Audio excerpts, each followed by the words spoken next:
Welcome to Soft Hour Library. Tonight's story begins now. Close your eyes and rest. Chapter 48.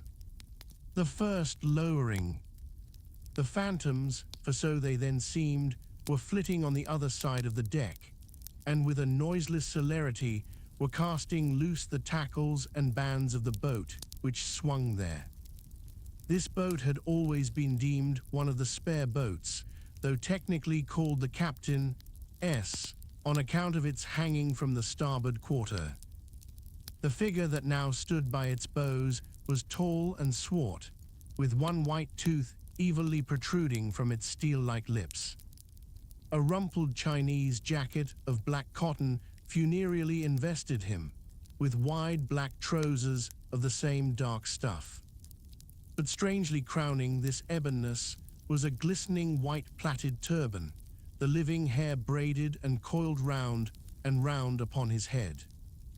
Less swart in aspect, the companions of this figure were of that vivid, tiger-yellow complexion peculiar to some of the aboriginal natives of the Manillas, a race notorious for a certain diabolism of subtlety, and by some honest white mariners supposed to be the paid spies and secret confidential agents on the water of the devil, their lord, whose counting room they supposed to be elsewhere. While yet the wondering ship's company were gazing upon these strangers, Ahab cried out to the white-turbaned old man at their head, "Already there, Fedala?" "Ready," was the half-hissed reply. "Lower away then, d'ye hear?" shouting across the deck. "Lower away there, I say." Such was the thunder of his voice, that spite of their amazement the men sprang over the rail.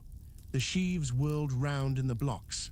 With a wallow, the three boats dropped into the sea, while with a dexterous, off-handed daring, unknown in any other vocation, the sailors, goat-like, leaped down the rolling ship's side into the tossed boats below.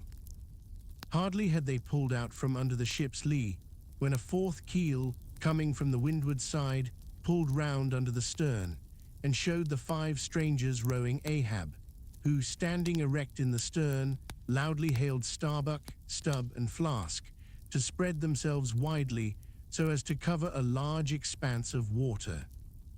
But with all their eyes again riveted upon the swart Fedala and his crew, the inmates of the other boats obeyed not the command. "Captain Ahab," said Starbuck. "Spread yourselves," cried Ahab. "Give way all four boats. Thou, Flask, pull out more to leeward." "Aye, aye, sir," cheerily cried little King Post, sweeping round his great steering oar. "Lay back," addressing his crew. There again. There she blows right ahead, boys. Lay back. Never heed yonder yellow boys, Archie." "Oh, I don't mind 'em, sir," said Archie. "I knew it all before now. Didn't I hear 'em in the hold, and didn't I tell Kabako hear of it? What say ye, Kabako? They are stowaways, mister." "Vlask." Pull, my fine hearts, alive. Pull, my children, pull, my little ones," drawlingly and soothingly sighed Stubb to his crew, some of whom still showed signs of uneasiness. "Why don't you break your backbones, my boys? What is it you stare at? Those chaps in yonder boat? Tut, they are only 5 more hands come to help us, never mind from where, the more the merrier. Pull then, do pull. Never mind the brimstone, devils are good fellows enough. So, there you are now. That's the stroke for £1,000. That's the stroke to sweep the stakes. Hurrah for the gold cup of sperm oil, my heroes.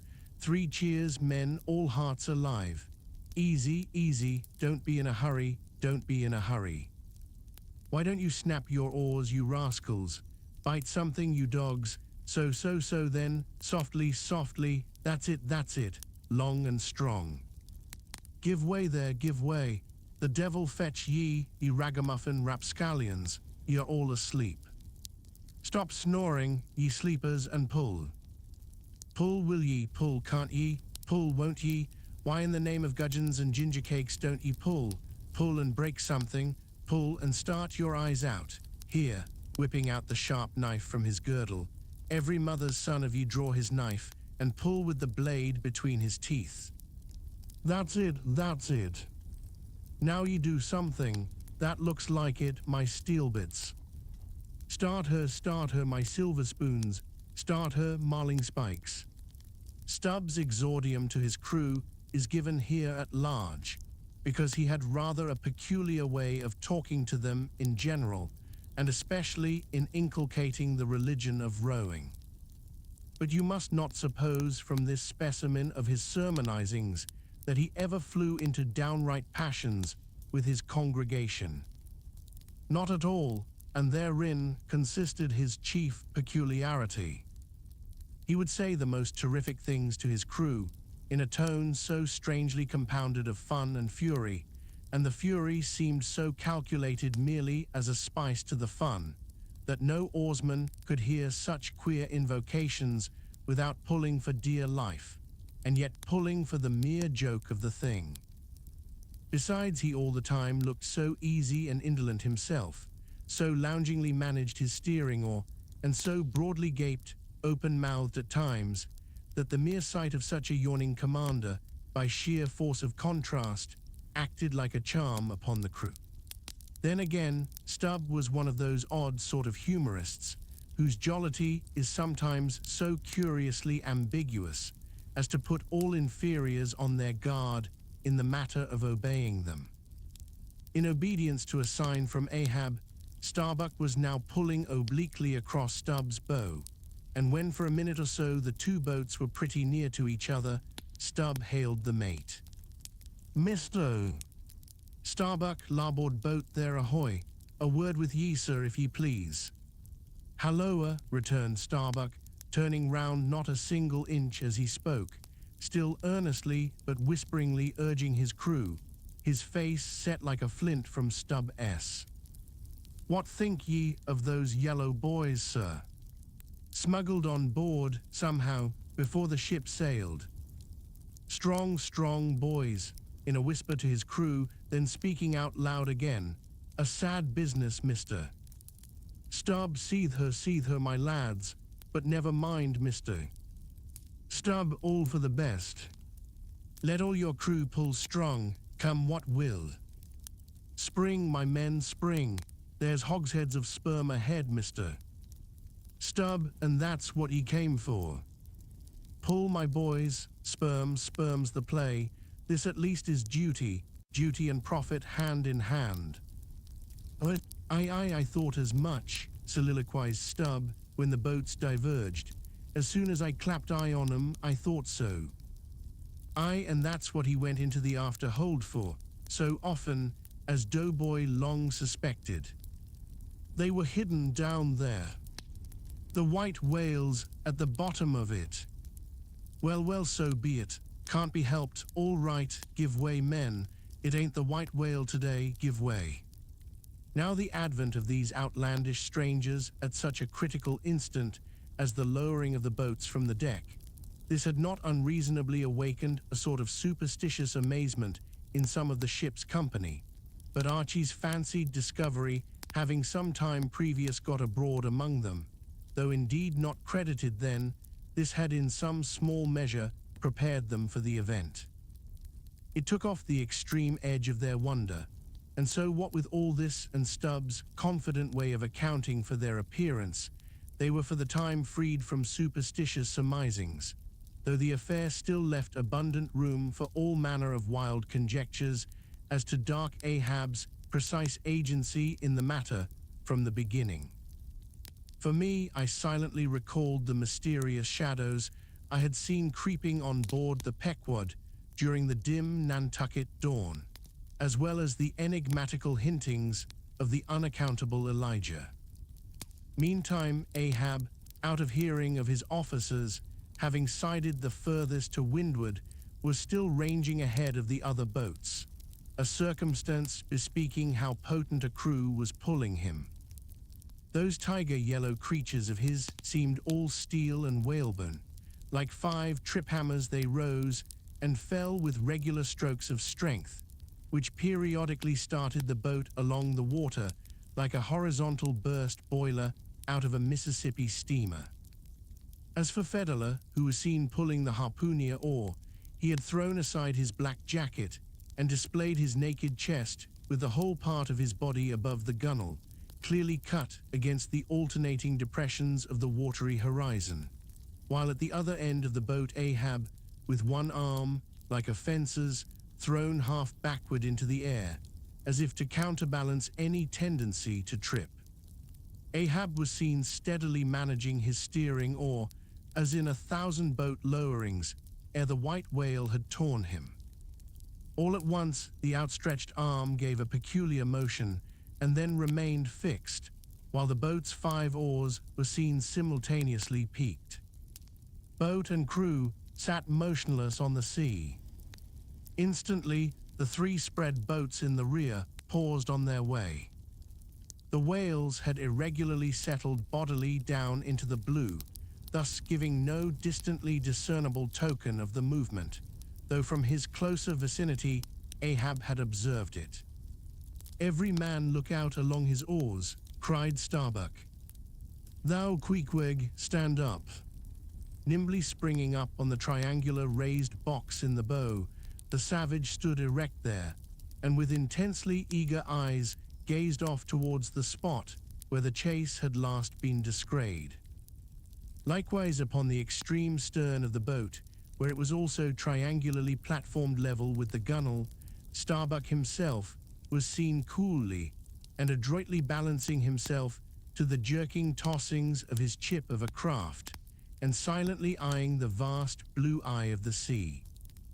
Not very far distant Flask's boat was also lying breathlessly still, its commander recklessly standing upon the top of the loggerhead, a stout sort of post rooted in the keel and rising some 2 feet above the level of the stern platform.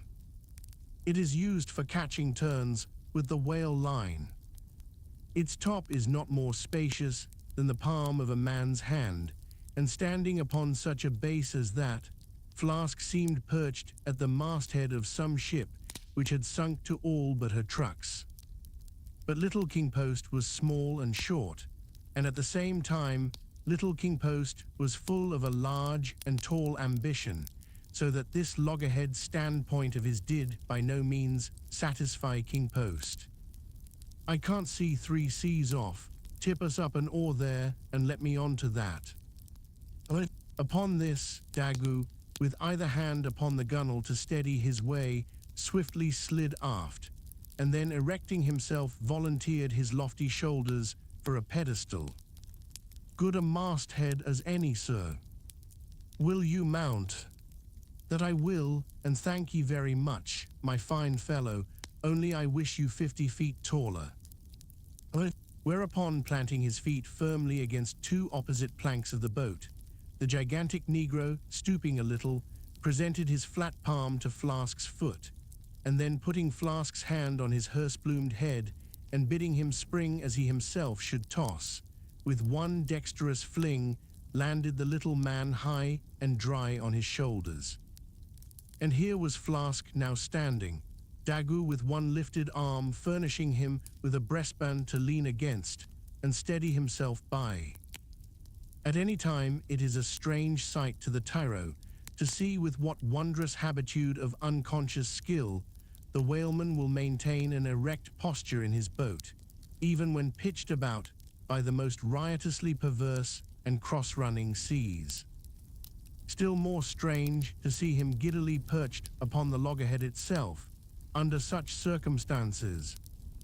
But the sight of little Flask mounted upon gigantic Daggoo was yet more curious, for sustaining himself with a cool, indifferent, easy, unthought of barbaric majesty, the noble Negro to every roll of the sea harmoniously rolled his fine form. On his broad back, flaxen-haired Flask seemed a snowflake. The bearer looked nobler than the rider. Though truly vivacious, tumultuous, ostentatious little Flask would now and then stamp with impatience, but not one added heave did he thereby give to the Negro's lordly chest. So have I seen passion and vanity stamping the living, magnanimous earth, but the earth did not alter her tides and her seasons for that. Meanwhile Stubb, the third mate, betrayed no such far-gazing solicitudes. The whales might have made one of their regular soundings, not a temporary dive from mere fright, and if that were the case, Stubb, as is wont in such cases, it seems, was resolved to solace the languishing interval with his pipe. He withdrew it from his hatband, where he always wore it aslant like a feather. He loaded it and rammed home the loading with his thumb end, but hardly had he ignited his match across the rough sandpaper of his hand, when Tashtego, his harpooner, whose eyes had been setting to windward like two fixed stars, suddenly dropped like light from his erect attitude to his seat, crying out in a quick frenzy of hurry, "Down, down all, and give way, there they are."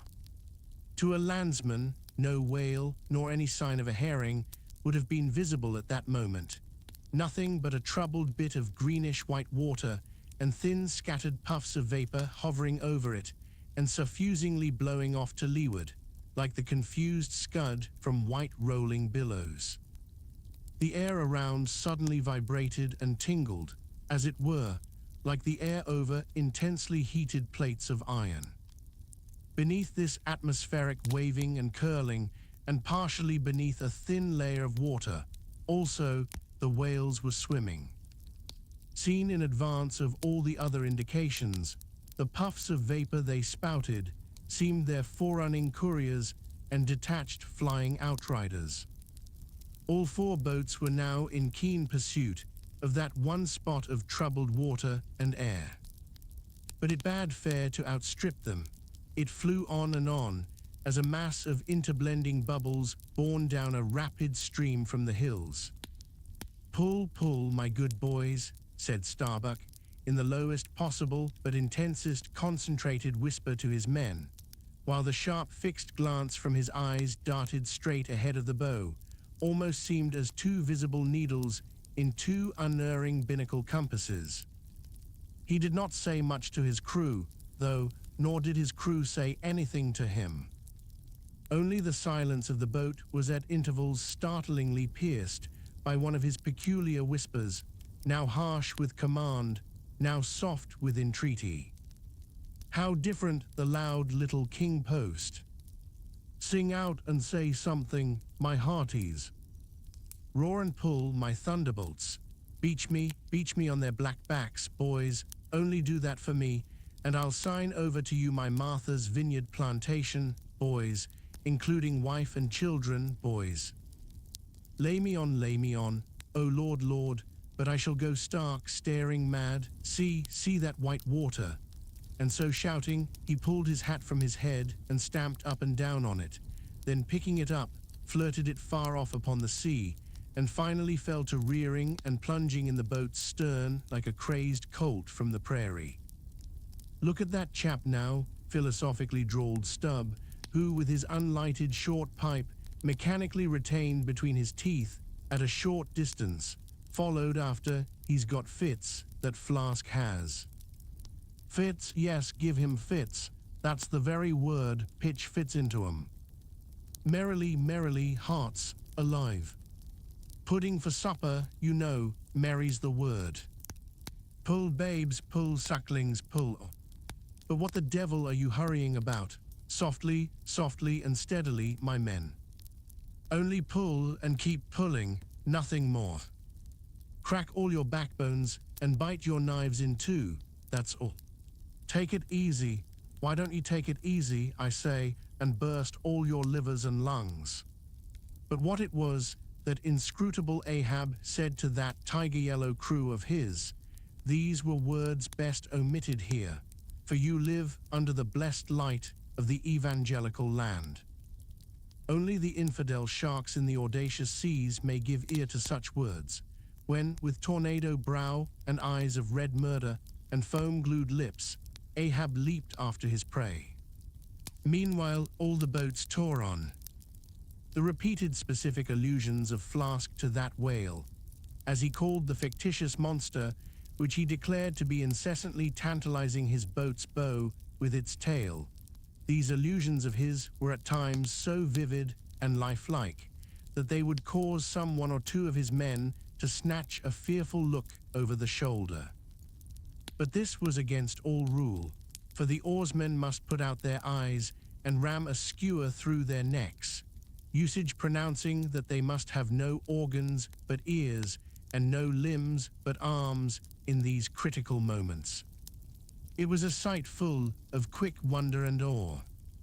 The vast swells of the omnipotent sea, the surging, hollow roar they made as they rolled along the 8 gunnels like gigantic bowls in a boundless bowling green, the brief suspended agony of the boat as it would tip for an instant on the knife-like edge of the sharper waves that almost seemed threatening to cut it in two, the sudden profound dip into the watery glens and hollows, the keen spurrings and goadings to gain the top of the opposite hill, the headlong sled-like slide down its other side, all these, with the cries of the headsmen and harpooneers and the shuddering gasps of the oarsmen, with the wondrous sight of the ivory Pequod bearing down upon her boats with outstretched sails, like a wild hen after her screaming brood.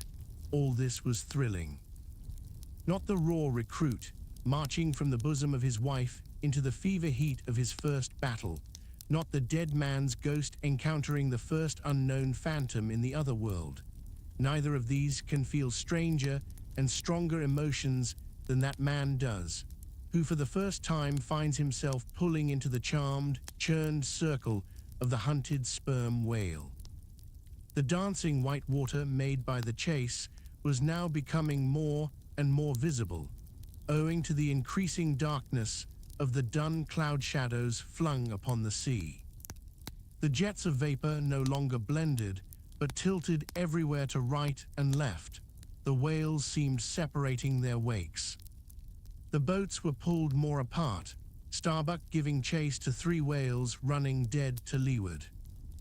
Our sail was now set, and with the still rising wind, we rushed along, the boat going with such madness through the water that the lee oars could scarcely be worked rapidly enough to escape being torn from the rowlocks.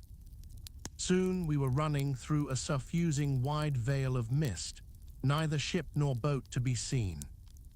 "Give way, men," whispered Starbuck, drawing still further aft the sheet of his sail. "There is time to kill a fish yet before the squall comes. There's white water again, close to spring." Soon after, 2 cries in quick succession on each side of us denoted that the other boats had got fast, but hardly were they overheard when with a lightning-like hurtling whisper Starbuck said, "Stand up," and Queequeg, harpoon in hand, sprang to his feet. Though not one of the oarsmen was then facing the life and death peril so close to them ahead, yet with their eyes on the intense countenance of the mate in the stern of the boat, they knew that the imminent instant had come.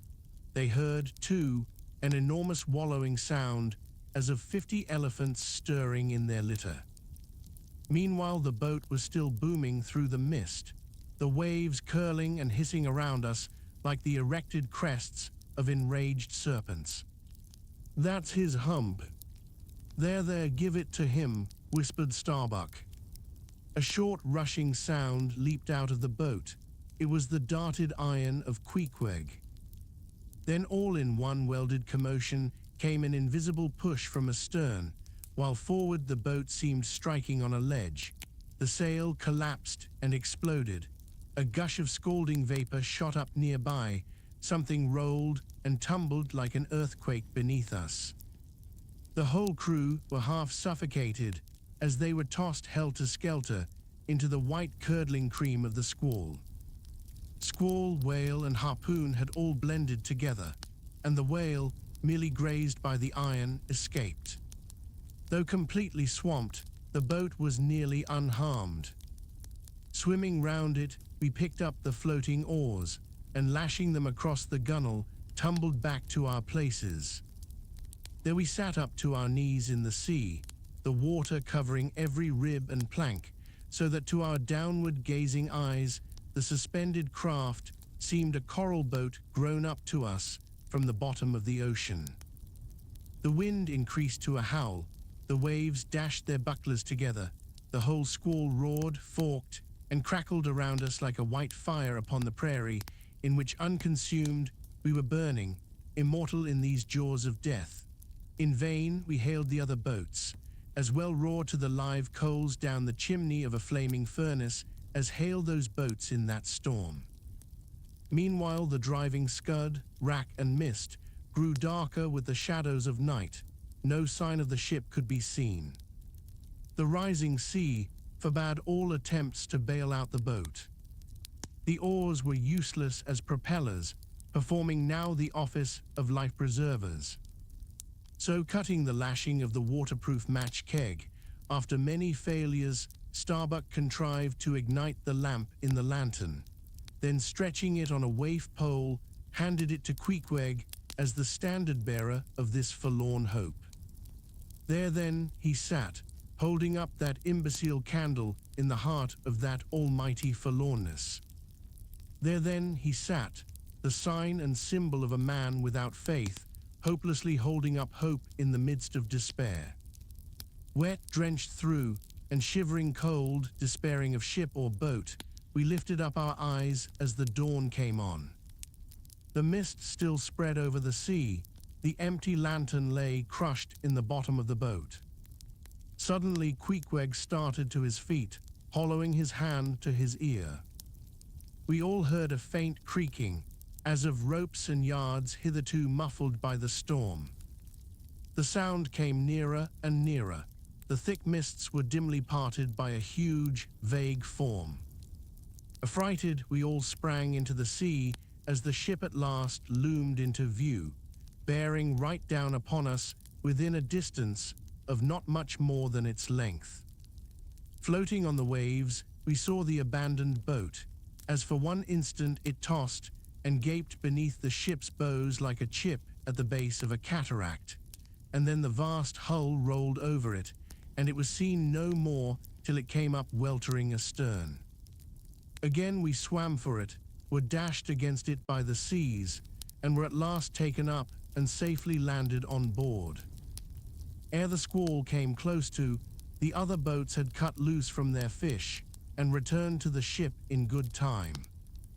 The ship had given us up, but was still cruising, if haply it might light upon some token of our perishing, an oar or a lance pole. Chapter 49. The Hyena. There are certain queer times and occasions in this strange mixed affair we call life, when a man takes this whole universe for a vast practical joke, though the wit thereof he but dimly discerns, and more than suspects that the joke is at nobody's expense but his own. However, nothing dispirits, and nothing seems worth while disputing.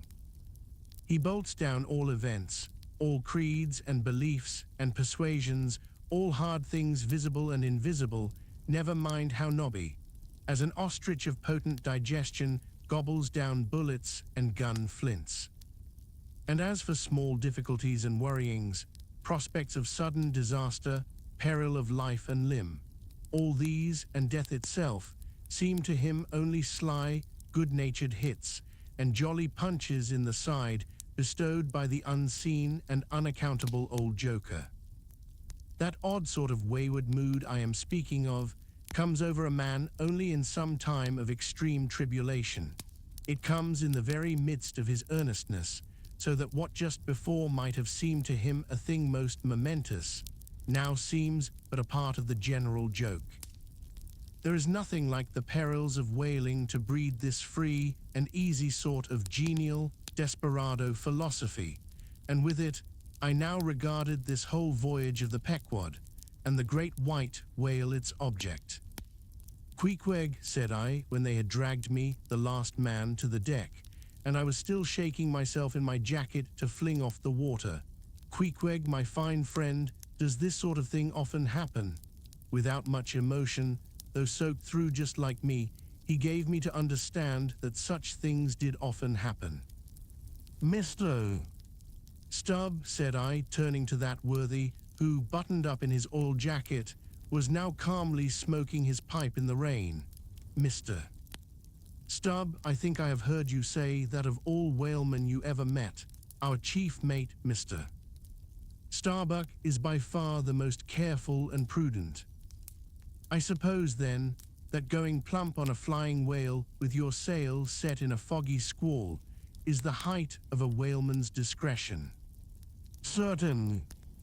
I've lowered for whales from a leaking ship in a gale off Cape Horn. Mr.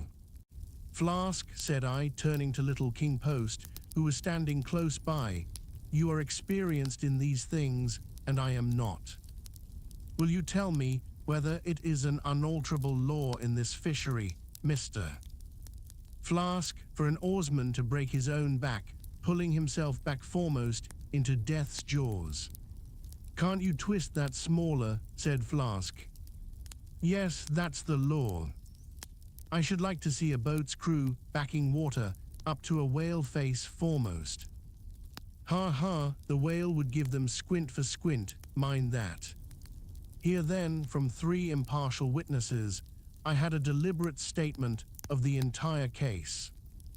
Considering, therefore, that squalls and capsizings in the water and consequent bivouacs on the deep were matters of common occurrence in this kind of life, considering that at the superlatively critical instant of going on to the whale, I must resign my life into the hands of him who steered the boat, oftentimes a fellow who at that very moment is in his impetuousness upon the point of scuttling the craft with his own frantic stampings. Considering that the particular disaster to our own particular boat was chiefly to be imputed to Starbuck's driving on to his whale almost in the teeth of a squall, and considering that Starbuck, notwithstanding, was famous for his great heedfulness in the fishery, considering that I belonged to this uncommonly prudent Starbuck's boat, and finally considering in what a devil's chase I was implicated, touching the white whale. Taking all things together, I say, I thought I might as well go below and make a rough draft of my... Queequeg, said I, come along, you shall be my lawyer, executor, and legatee. It may seem strange that of all men sailors should be tinkering at their last wills and testaments, but there are no people in the world more fond of that diversion.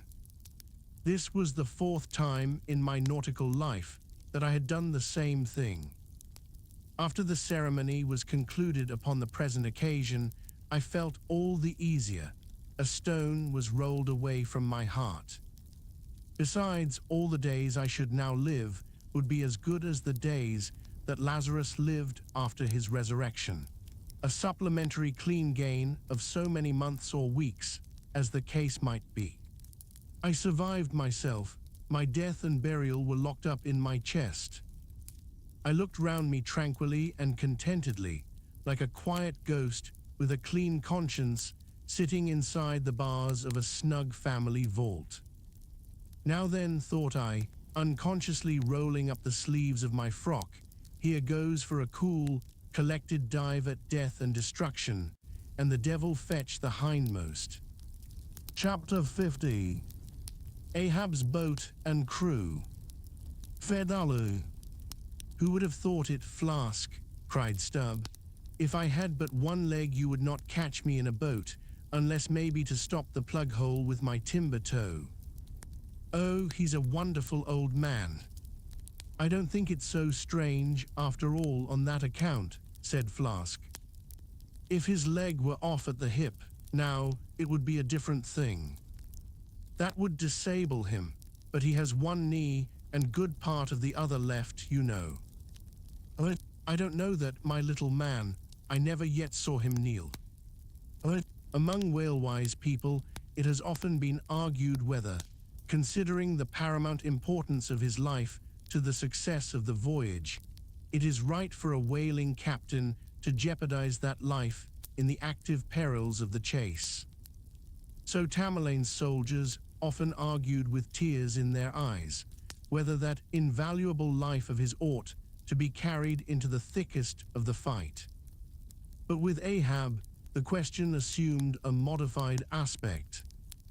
Considering that with 2 legs man is but a hobbling wight in all times of danger, considering that the pursuit of whales is always under great and extraordinary difficulties, that every individual moment indeed then comprises a peril.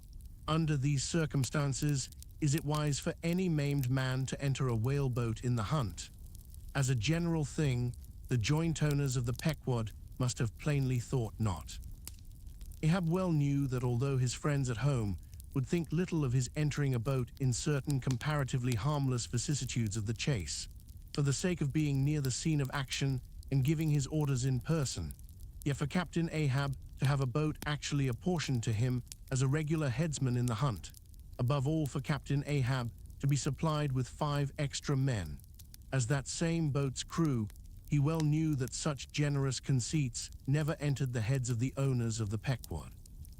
Therefore he had not solicited a boat's crew from them, nor had he in any way hinted his desires on that head.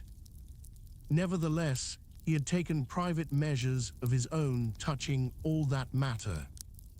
Until Cabarco's published discovery, the sailors had little foreseen it, though to be sure when, after being a little while out of port, all hands had concluded the customary business of fitting the whaleboats for service. When some time after this Ahab was now and then found bestirring himself in the matter of making thole-pins with his own hands for what was thought to be one of the spare boats, and even solicitously cutting the small wooden skewers, which when the line is running out are pinned over the groove in the bow. When all this was observed in him, and particularly his solicitude in having an extra coat of sheathing in the bottom of the boat, as if to make it better withstand the pointed pressure of his ivory limb. And also the anxiety he evinced in exactly shaping the thigh-board, or clumsy cleat, as it is sometimes called, the horizontal piece in the boat's bow for bracing the knee against in darting or stabbing at the whale, when it was observed how often he stood up in that boat with his solitary knee fixed in the semicircular depression in the cleat, and with the carpenter's chisel gouged out a little here and straightened it a little there. All these things, I say, had awakened much interest and curiosity at the time. But almost everybody supposed that this particular preparative heedfulness in Ahab must only be with a view to the ultimate chase of Moby-Dick, for he had already revealed his intention to hunt that mortal monster in person. But such a supposition did by no means involve the remotest suspicion as to any boat's crew being assigned to that boat. Now, with the subordinate phantoms, what wonder remained soon waned away, for in a whaler wonders soon wane. Besides, now and then such unaccountable odds and ends of strange nations come up from the unknown nooks and ash-holes of the earth to man these floating outlaws of whalers, and the ships themselves often pick up such queer castaway creatures found tossing about the open sea on planks, bits of wreck, oars, whaleboats, canoes, blown-off Japanese junks, and what not, that Beelzebub himself might climb up the side and step down into the cabin to chat with the captain, and it would not create any unsubduable excitement in the forecastle. But be all this as it may, certain it is that while the subordinate phantoms soon found their place among the crew, though still as it were somehow distinct from them, yet that hair-turbaned Fedallah remained a muffled mystery to the last. Whence he came in a mannerly world like this, by what sort of unaccountable tie he soon evinced himself to be linked with Ahab's peculiar fortunes, nay, so far as to have some sort of a half-hinted influence, heaven knows, but it might have been even authority over him. All this none knew. But one cannot sustain an indifferent air concerning Fedallah. He was such a creature as civilized, domestic people in the temperate zone only see in their dreams, and that but dimly. But the like of whom now and then glide among the unchanging Asiatic communities, especially the Oriental Isles to the east of the continent, those insulated, immemorial, unalterable countries, which even in these modern days still preserve much of the ghostly aboriginalness of Earth's primal generations, when the memory of the first man was a distinct recollection, and all men his descendants unknowing whence he came, eyed each other as real phantoms, and asked of the sun and the moon why they were created and to what end, when though, according to Genesis, the angels indeed consorted with the daughters of men, the devils also, add the uncanonical rabbins, indulged in mundane amours. Chapter 51. The spirits bowed. Days, weeks passed, and under easy sail, the ivory Pequod had slowly swept across 4 several cruising grounds, that off the Azores, off the Cape de Verdes, on the plate so called, being off the mouth of the Rio de la Plata, and the Carroll Ground, an unstaked, watery locality southerly from St. Helena. It was while gliding through these latter waters that one serene and moonlight night, when all the waves rolled by like scrolls of silver, and by their soft, suffusing seethings made what seemed a silvery silence, not a solitude. On such a silent night, a silvery jet was seen far in advance of the white bubbles at the bow. Lit up by the moon, it looked celestial, seemed some plumed and glittering god uprising from the sea. Fedallah first described this jet. For of these moonlight nights, it was his wont to mount to the mainmast head and stand a lookout there, with the same precision as if it had been day. And yet, though herds of whales were seen by night, not one whaleman in 100 would venture a lowering for them. You may think with what emotions, then, the seamen beheld this old Oriental perched aloft at such unusual hours, his turban and the moon, companions in one sky. But when, after spending his uniform interval there for several successive nights without uttering a single sound, when after all this silence, his unearthly voice was heard announcing that silvery, moonlit jet, every reclining mariner started to his feet as if some winged spirit had lighted in the rigging and hailed the mortal crew.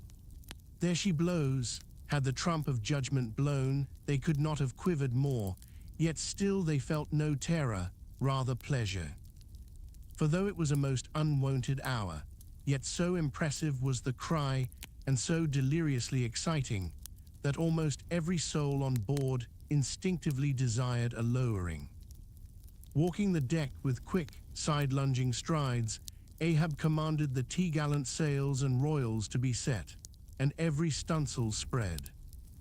The best man in the ship must take the helm.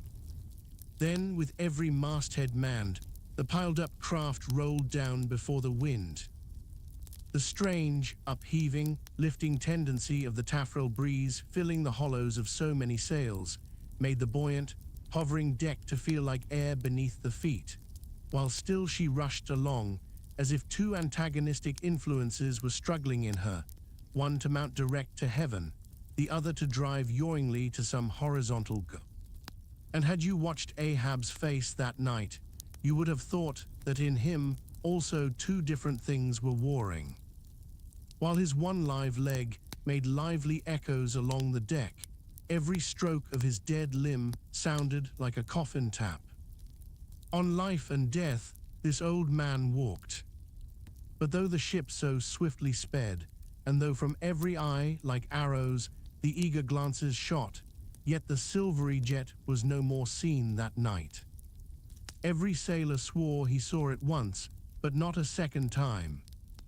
This midnight spout had almost grown a forgotten thing, when some days after, lo, at the same silent hour, it was again announced. Again it was descried by all, but upon making sail to overtake it, once more it disappeared as if it had never been. And so it served us night after night, till no one heeded it but to wonder at it. Mysteriously jetted into the clear moonlight, or starlight, as the case might be, disappearing again for one whole day, or 2 days, or 3, and somehow seeming at every distinct repetition to be advancing still further and further in our van, this solitary jet seemed forever alluring us on.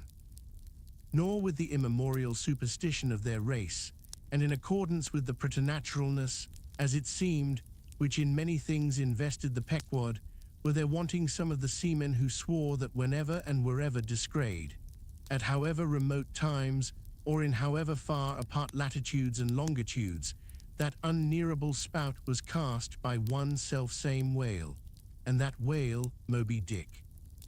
For a time there reigned, too, a sense of peculiar dread at this flitting apparition, as if it were treacherously beckoning us on and on, in order that the monster might turn round upon us, and rend us at last in the remotest and most savage seas. These temporary apprehensions, so vague but so awful, derived a wondrous potency from the contrasting serenity of the weather, in which, beneath all its blue blandness, some thought there lurked a devilish charm, as for days and days we voyaged along, through seas so wearily, lonesomely mild, that all space, in repugnance to our vengeful errand, seemed vacating itself of life before our urn-like prow. But at last, when turning to the eastward, the Cape winds began howling around us, and we rose and fell upon the long, troubled seas that are there, when the ivory-tusked Pequod sharply bowed to the blast, and gored the dark waves in her madness, till, like showers of silver chips, the foam flakes flew over her bulwarks. Then all this desolate vacuity of life went away, but gave place to sights more dismal than before. Close to our bows, strange forms in the water darted hither and thither before us, while thick in our rear flew the inscrutable sea ravens. And every morning, perched on our stays, rows of these birds were seen, and spite of our hootings, for a long time obstinately clung to the hemp, as though they deemed our ship some drifting, uninhabited craft, a thing appointed to desolation, and therefore fit roosting place for their homeless selves. And heaved, still unrestingly heaved the black sea, as if its vast tides were a conscience, and the great mundane soul were in anguish and remorse for the long sin and suffering it had bred. Cape of Good Hope do they call ye, rather Cape Tormentoso, as called of yore, for long allured by the perfidious silences that before had attended us, we found ourselves launched into this tormented sea, where guilty beings transformed into those fowls and these fish, seemed condemned to swim on everlastingly without any haven in store, or beat that black air without any horizon. But calm, snow-white, and unvarying, still directing its fountain of feathers to the sky, still beckoning us on from before, the solitary jet would at times be descried. During all this blackness of the elements, Ahab, though assuming for the time the almost continual command of the drenched and dangerous deck, manifested the gloomiest reserve, and more seldom than ever addressed his mates. In tempestuous times like these, after everything above and aloft has been secured, nothing more can be done but passively to await the issue of the gale. Then captain and crew become practical fatalists.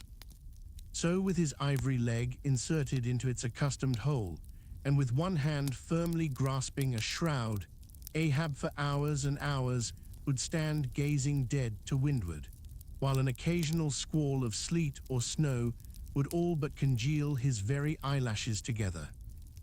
Meantime, the crew, driven from the forward part of the ship by the perilous seas that burstingly broke over its bows, stood in a line along the bulwarks in the waist, and the better to guard against the leaping waves, each man had slipped himself into a sort of bowline secured to the rail, in which he swung as in a loosened belt. Few or no words were spoken, and the silent ship, as if manned by painted sailors in wax, day after day tore on through all the swift madness and gladness of the demoniac waves. By night the same muteness of humanity before the shrieks of the ocean prevailed. Still in silence the men swung in the bowlines, still wordless Ahab stood up to the blast. Even when wearied nature seemed demanding repose, he would not seek that repose in his hammock.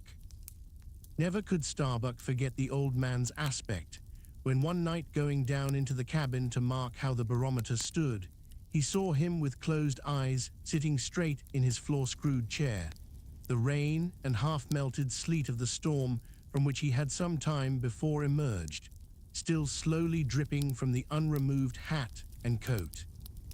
On the table beside him lay, unrolled, one of those charts of tides and currents which have previously been spoken of. His lantern swung from his tightly clenched hand.